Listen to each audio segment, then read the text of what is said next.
It's been an intense off-season with highs and lows for all involved, but the countdown to the first GP of the year on March 8th is well and truly on. So before we kick off the year with the Qatar Grand Prix, what did we learn during the off-season? 3 rookies joined the class in 2020. Iker Lecuona actually got a head start in MotoGP when he replaced the injured Miguel Oliveira in KTM Tech 3 at Valencia. Repsol Honda rookie Alex Marquez was the fastest of the 3 at the Sepang test, impressing the bosses. On my opinion, he was a little bit better than we expected. It's very different from his brother in the terms of how to approach on the bike, but the basics of how he understands his job is very similar. But catching the eye of everyone involved, Red Bull KTM factory rookie Brad Binder was the fastest of the 3 at the Qatar test. That was some lap from today. Where did you pull it from? Yeah, actually I was quite surprised, to be honest. Came across the line and I was like, no way. In fact, he was the fastest KTM at the Qatar test too. All eyes on the South African in 2020.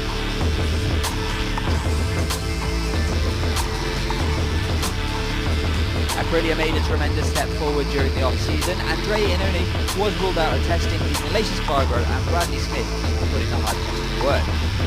Despite the very good feelings and sensation of the riders, we have to keep our feet on the ground, and as I said, it's a very new project, so we cannot really be so competitive now, but I think that it's a very good place for the future. Espargaro frequently found himself towards the top of the timesheet, finally finishing the Sepang test in 10th place and closing the Qatar test in P13, but looking happier than we've seen in many years. Overall, the feeling has been good on the test. The race simulation has been impressive. I had a small problem on lap 12 and I was forced to stop, unfortunately, but I was feeling very good on the medium race tire, super consistently in 59.5, one of the strongest ones of the day. So overall, I'm satisfied. I really would like to be a little bit more close to the top guys in terms of one fast lap, but it's just 3 tenths. So I'm satisfied we make one good step forward.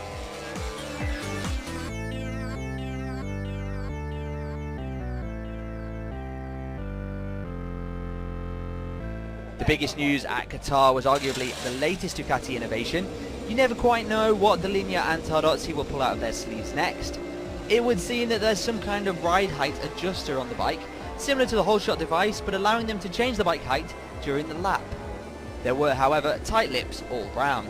Is it true there is something on the bike that can adjust the height of it, the ride height, during the lap?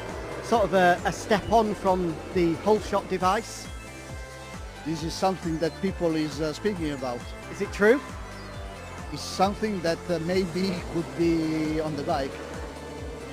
We have heard that you have some device in your bike that allows you to lower the rear during the straights. Do you have that on your bike? I don't remember. I don't know. What can you tell me about that? Nothing. Sorry. Really nothing? No. Can't say too much on it. I've had it on there for a long time. That's all.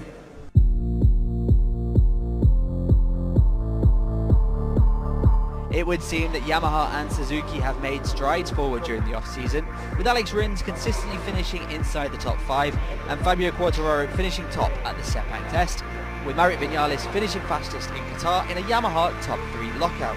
I'm so happy, first day first, second day second, third day third. Pretty happy about the job. We make some few laps this morning, few laps this afternoon. We don't make a real-time attack, so that's good, and we are still quite fast. We are less than 2 tenths in front of the behind the guys, so yeah, really happy about the job we did today. Very happy the team has been working on a really good way, 6 days of test, and I feel good with the bike. I feel the bike is there, and now we need to continue working because it's a good progression, but it still is not enough. Everyone is talking about your pace and everyone is worried about your pace. Are you happy to go in as the favourite to the opening rounds? Do you mind that pressure? Honestly, I enjoyed so much these last 3 days on the bike, and can't wait to be on the race weekend. For sure gonna be long week, so can't wait to be Friday and especially Sunday and on the grid.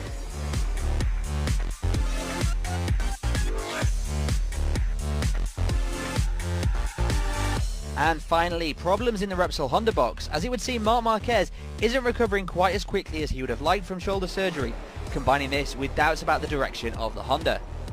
And it looks like you're maybe testing one of Tucker's bikes, which you've done before in the past. One of Tucker's has disappeared and there's a new one on Mark's side of the garage.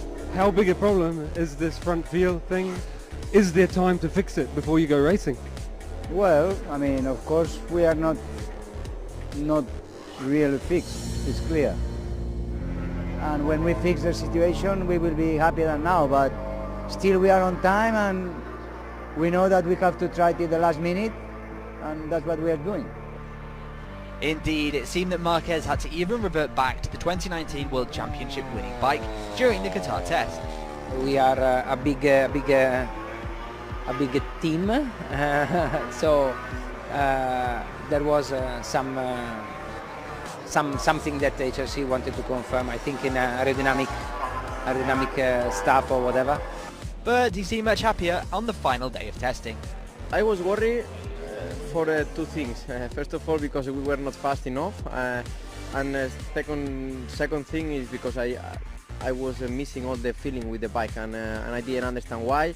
I had a strange crash in Malaysia, a strange crash here. I mean, and I didn't understand nothing. But today we understand everything. So yeah. One more time in the last day in Qatar, we find the way. So a small smile in the face, but looks like it's true that still a lot of job to do because the others have a good pace, but in the last hour was really good.